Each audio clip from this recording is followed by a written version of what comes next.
Barricaded, armed and mobile characterized the description of unidentified men who violently took over all Kalou, even as voting was still underway.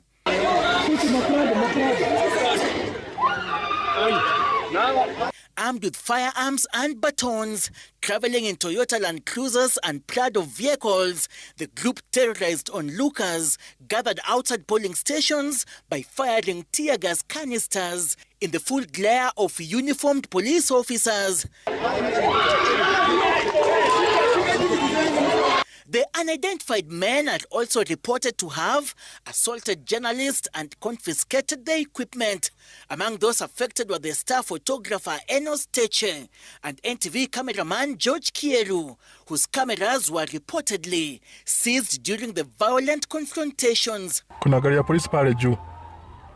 At AC Primary School in Old Kalou town, the hooded men were seen confronting youth near the polling station. Witnesses say tear gas canisters were fired from vehicles accompanying the group, triggering panic among voters and residents.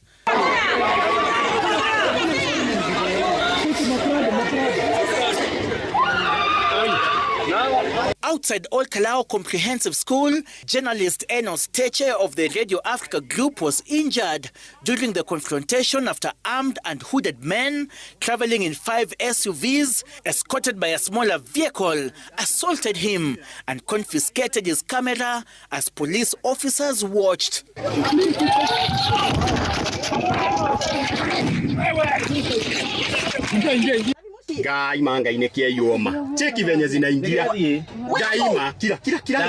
NTV cameraman George Kieru also reportedly had his camera confiscated during the incident, with Nation Media Group through a statement condemning the incident, demanding swift investigations to bring those responsible to justice and to take the necessary measures to ensure the safety and security of journalists covering matters of public interest.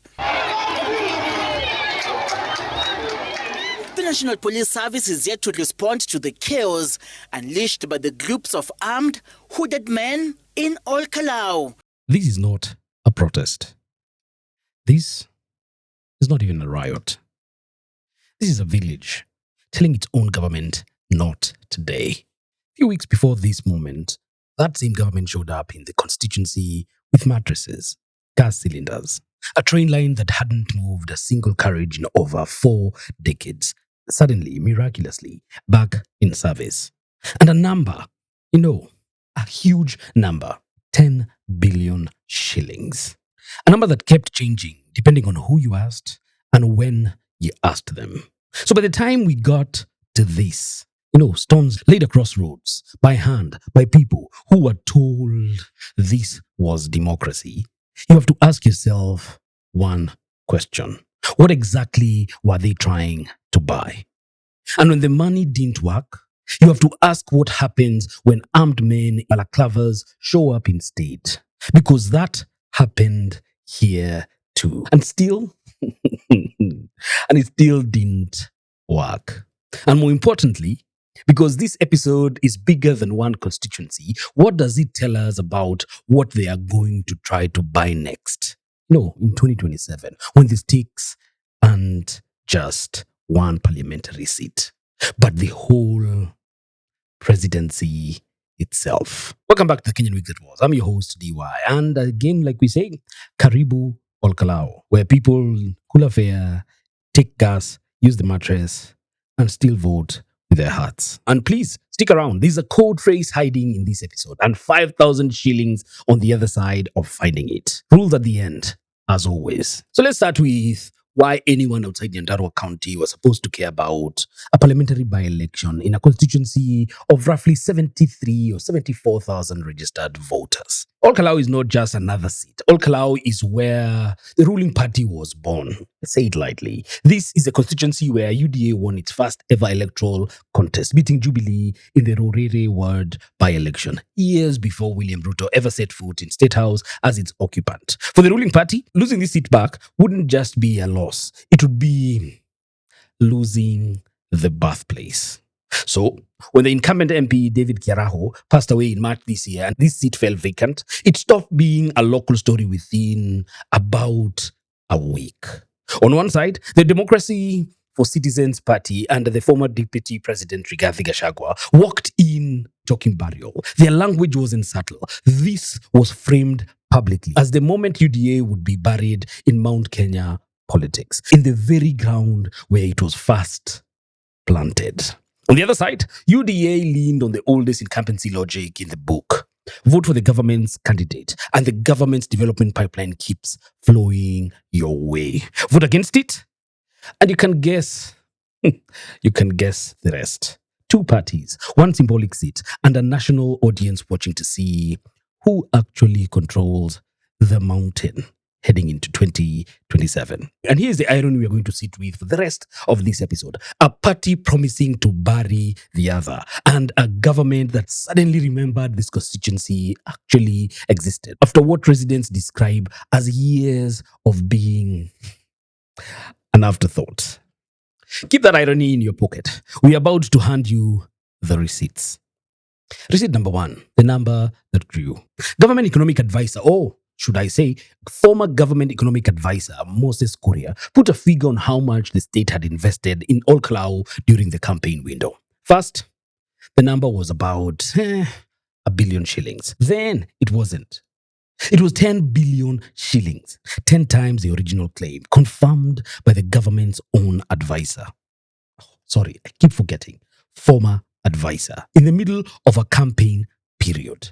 Receipt number 2, the inventory. A joint opposition statement issued days before the vote laid out what they called a coordinated pattern. Not isolated incidents, a pattern of cash handouts, government-branded mattresses, gas cylinders, and development projects announced with no prior budget line in the recently passed finance bill. All clustered suspiciously close to the campaign calendar. Public officials, the statement alleged, were out campaigning using state resources, not acting as neutral civil servants. Receipt number 3, the itemized list. Murang'a Senator Joe Nyotu went further, listing out one by one, as in mattresses, speedboats, electricity infrastructure, food distribution, on top of that 10 billion figure. His framing was blunt. This is bribery wearing the costume of development. And he asked the question that should be sitting with you and I right now too. Where was this urgency for the last several years? Receipt number 4, the train, the Gilgil-Nyahururu railway line, dormant for many a year, suddenly relaunched. Not last year, not next year, in the exact window leading up to this very by-election. Years of silence, broken by a ballot paper. Wow. Receipt number 5, the observers. Independent election monitors on the ground documented cash inducements ranging from 200 shillings to over 5,000 bob, alongside gas cylinders, mattresses, and shoes. The overwhelming majority of the monitoring reports recorded food and household items being distributed, tied directly to campaign activity. And to be fair, because this show is a receipt over vibes and not vibes over receipts, those same monitors noted vote buying activity linked to actors across several parties. Not one alone. This wasn't a single party scene. It was the weather in all Kalou. Receipt number 6, the referees shrug. And here's the line that should make you angriest. The IEBC's own public position was that government giveaways during a campaign period don't automatically amount to voter bribery. I guess I don't know what voter bribery really is. So if the referee won't call the foul, who's left to protect the freaking game? Kind of feels like Argentina and their referees, doesn't it? But keep that question, because the people of all Kalou answered it themselves. A polling day came. And before we get to the barricade you saw in the cold open, let's talk about who showed up. Turnout exceeded recent by-election norms. Not a trickle, a freaking wave. People who had spent weeks watching mattresses and money move from their constituency decided in large numbers that the actual vote still mattered more than what they had been handed to them. Now, The confrontation at All Kalou Comprehensive School. Residents did something you don't see, scripted by any campaign war room. They laid stones across the access roads by hand, blocking 2 police vehicles from entering the polling ground. Not because they were at war with the police. No, far from that. Listen to what they actually said. They weren't blocking the roads or blocking anyone who came on foot. They were blocking vehicles. It took the DCP candidate himself walking into the crowd to talk both sides down. A second flashpoint, an unauthorized vehicle rolled into a different polling ground. Residents surrounded it. And instead of panic, they did something almost disciplined. They turned to the journalist on the scene and told them directly, document this, film this. Don't let this disappear. And then there is the instructions that were already circulating before a single ballot had been cast. DCP's deputy leader told voters plainly, don't just vote and go home. Stay, watch, guard your own ballot. Because trust in the government and trust in the police had completely eroded and ran out. And here's what needs to be said clearly, because it's the actual headline of this act. None of this was choreographed by a party headquarters in Nairobi. Station by station, this was ordinary residents deciding on their own that watching the process was now their very own job and mandate, because nobody else had earned the right to do it on their state or on their behalf. Hongera to all Kalou residents. Your courage has been noted. The result, when it came, DCP's Sami Kamau Ngodho defeated UDA's Samuel Mushina Nyaga decisively. Constituency where the ruling party was actually born. That's the All Kalou story. If it had stayed at the level of stones and standoff. But it didn't. Because somewhere between the barricade and the ballot count, they stopped being about mattresses. Convoys of unmarked vehicles, Land Cruisers, double cab pickups, Toyota Prados began moving through All Kalou carrying men in balaclavas, hooded, armed with rifles and pistols. Nobody, not the police, not the IEBC, not the government, could say on the record who they were and whose authority they were operating. These men did not stay in their vehicles. They fired shots into the air near polling stations. One video shows a gunman standing on the roof of a moving vehicle firing towards a group of residents. They tear gas crowds outside polling centers. They assaulted journalists. A Nation Media Group cameraman had his equipment seized and was injured. A reporter had a pistol held to her stomach while her phone was taken. A star journalist was hurt when hooded men fired tear gas canisters into a crowd that had blocked a school gate. Residents, in the middle of all this, can be heard on video urging each other to stay quiet, stay low, and stay out of sight. And they stayed away, not silent, not gone, outside the polling stations. Because the same crowd that had laid stones across a road that morning to stop unmarked vehicles now had an answer for why they'd done it. Some residents were recorded chanting in Kikuyu, a warning that translates simply to, "You're not going to steal our votes."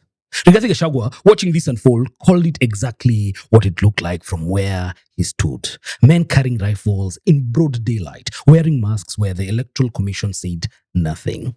And then he said the line that this entire episode has been building towards. All Kalou is a pilot of what will happen next year. A pilot. His words, not ours. A test run. For masked armed men showing up not at a 73,000 voter constituency, but at a national election 13 months from now. Let that sit for a second before we move on, because it changes everything about how you should take the rest of this episode. Every number, every alliance, every strategy we're about to walk you through in the next 4 acts, all of it has to be, taken against a simple but uncomfortable fact. The threat of violence, real armed men, real genuine gunfire, real tear gas was deployed in All Kalou. And it did not move the outcome. Voters who had already queued, who had already decided to guard their ballots, did not disperse permanently and did not go home. The DCP candidate still won, and he did it decisively. That is either the most reassuring detail in this entire story or the most alarming one, because it tells you what didn't work in a constituency of 74,000 people. It doesn't tell you what happens when the same tactic is attempted at scale 40 times larger, spread across a country of 57 million Kenyans. So to understand why Nairobi was watching a constituency of 74,000 voters this closely, you need to understand the number underneath all of it. Mount Kenya is projected to carry somewhere around 7.4 million voters into the 2027 election. 7.4 million. That's not a bloc. That's more than a quarter of the entire national vote sitting in one region. And here's a number that explains why Ruto's camp is nervous. In 2022, the Mountain delivered him roughly 87% of his vote. 87%. That level of near unanimous support is what actually put him in State House. It is also mathematically almost impossible to replicate if the region fractures even slightly. So when Gachagua stands in a church in Murang'a and says that the Mountain no longer owes Ruto its vote, he's not making a moral argument. He's making an arithmetic threat, and Ruto knows it very well, which is exactly why the strategy in Kalou wasn't subtle persuasion. It was money, movement, and machinery all at once, aimed at a single constituency, because every constituency in that 7.4 million block is now a battle he cannot afford to lose quietly. And at this point, I want you to, I saw a video, and I want to bring it home. I want you to see why he had to put in such effort and why that effort cannot be seen anywhere else. Because we also have videos of what was happening in Malaba, where, and this is by no means judgment to the Luhya nation. Zero.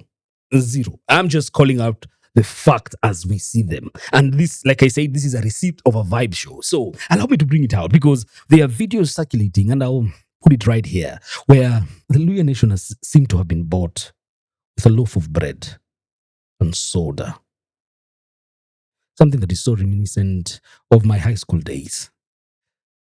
Because that is, while the guys in Kalou were receiving mattresses, gas cylinders, but speedboats, for heaven's sake, they were content with bread and soda.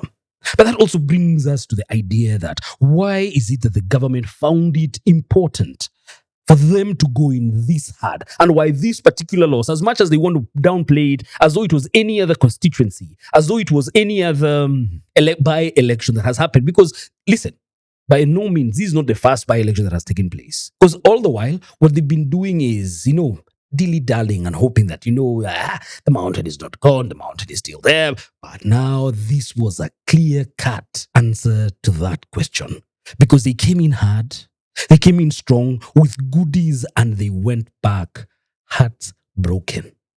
Completely understanding that the money wasn't enough, the gas cylinders weren't enough, the speedboats weren't enough, because the people of all Kalou, and by extension, the people of the mountain, have lost all faith in this government. So here's where it gets complicated, and where all Kalou becomes genuinely useful as a preview. Mount Kenya is not a one player anymore. It is at least three. There's Ruto defending incumbency, having rebuilt his regional political machinery around, his deputy Kithure Kindiki, alongside a stacked bench of cabinet secretaries and UDA loyalists, all tasked with one job: hold the mountain. Then there's Gachagua, who has stopped talking like a man trying to win the mountain back for the ruling coalition, and now started talking like a man building his own kingdom inside the very mountain. His speech isn't vote for me for president. It is whoever the united opposition picks, the mountain delivers them the freaking votes. And I decide who that is. That's not a candidate's strategy. That's a kingmaker strategy. And then there's the ghost at the table. The former president Uhuru Kenyatta, officially retired, officially not running, and yet re-engaging with the region, issuing what analysts are calling careful, veiled warnings to voters about their choices. And this is the detail worth sitting with. The man Gachagua used to serve as deputy president under is not Uhuru, but the political grammar of Mount Kenya now has Gachagua and Uhuru in the same sentence again, after years of what many would say was completely unthinkable. 3 power centers, 1 region, and Kalou was the first real skirmish where you could see on the ground which machine actually moves voters and which one just moves money. Now, before this turns into a segment that only holds the government accountable, remember, receipts of vibes applies to everyone. Let's talk about the opposition's math problem, because it's just as real. The coalition lining up against Ruto isn't one party. It's at least 6. Gashagua's DCP, Kalonzo Musyoka's Wiper, Martha Karua's People Liberation Party or PLP, Eugene Wamalwa's DAPK, and the Jubilee Party, which has already thrown its endorsement behind Fred Matiang'i and Justin Muturi's Democratic Party. 6 parties, 6 egos, 6 regional bases, and exactly 1 presidential ballot slot to share between them. That is the single biggest vulnerability sitting inside the Mountain Will Vote as a Bloc promise you had Gachagua make. A bloc only holds if it has 1 name to vote for. Right now, the coalition has Kalonzo, Matiang'i, Karua, Wamalwa, Muturi, and Gachagua himself, and not alone the likes of Sifuna and or Maraga, who all with legitimate claims and no agreed flag bearer. Kalou is a preview of this exact tension in miniature. DCP fielded its own candidate. It could have stood aside and let a unified opposition figure run unopposed, consolidating the anti-UDA vote in one direction. But it didn't. Gachagua overruled requests to step back, instead fielding his own man, and called it publicly a friendly contest between opposition parties. If that's how the coalition behaves in a single constituency by-election, you ask yourself, honestly, what happens when 6 leaders are negotiating for 1 presidential nomination, with the actual presidency on the table instead of a parliamentary freaking seat? And here's the part perhaps most coverage missed, and it's the most important strategic detail in this entire episode. Gachagua, months before Kalou ever happened, laid out exactly what his 2027 Mount Kenya strategy was going to be.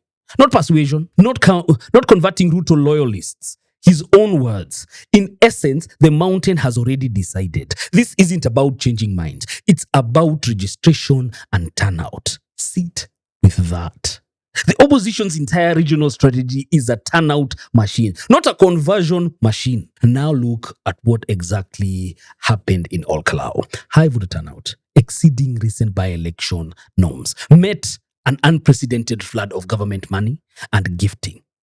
And the turnout machine, guess what? The turnout machine still won and did it impressively, decisively, as though there had never been a drop or an iota of goodies that had landed in their own constituency. I'm talking shoes. I did not, all my freaking life, I've never seen a government offer shoes to women for them to vote for them.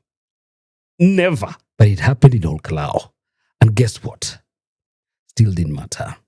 Because that's not just a local result. That's a live fire test of Gachagua's actual national theory of victory. And it passed.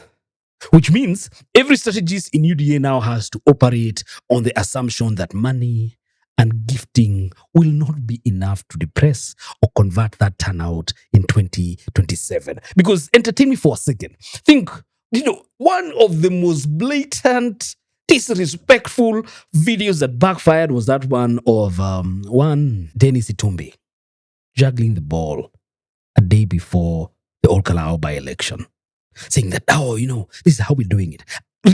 Confirming whether the record man had been pressed. Full of confidence and ego, the bravado that he showed, that they knew they had it in the basket, that whatever means they had used, the gifting, all these goodies that they had come back with. Come on, we're going to come good. But guess what happened? The chicken came home to roost. Because Kalou has shown that it wasn't enough here. In that one constituency where the ruling party had every institutional advantage, incumbency, security deployment, and 10 billion shilling spending window. And all of that was taken.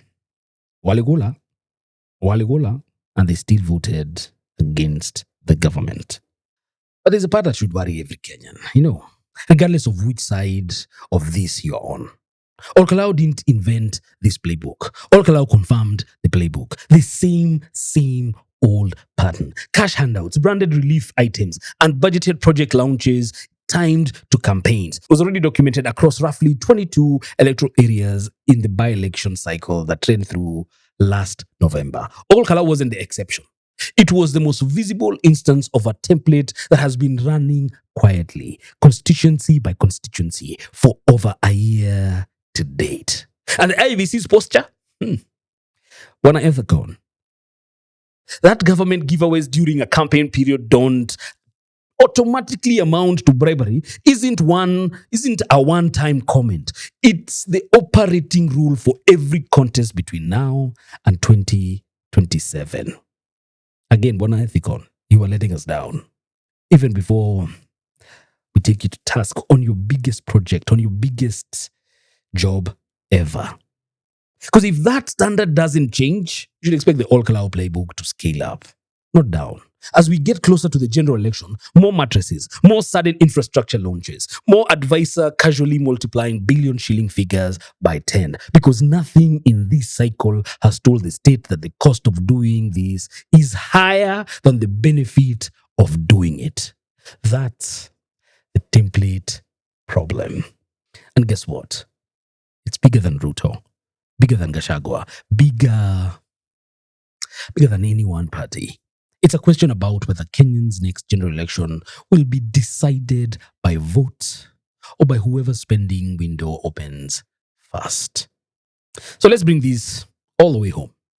For the regime, Kalou is not a one-off loss to shrug off. It's a live data point that the Kalou playbook, a documented repeating pattern of state resource deployed as an incumbency weapon, has a ceiling. It bought attention, but it did not buy loyalty. Not in the one constituency the ruling party could least afford to lose symbolically. With the 87% of the 7.4 million voter region on the line in 2027, ceiling is a very expensive word for UDA strategists to be hearing right now. For the opposition, the win validates Gachagua's turnout of a conversion theory. And it strengthens his Kingmaker positioning inside the 6-party or 7-party coalition that still hasn't solved its most basic arithmetic problem. Who actually leads the ticket? But the deeper story, the one that should matter more to Gachagua than any journalist covering him, is that the people who physically protected this vote weren't following his script either.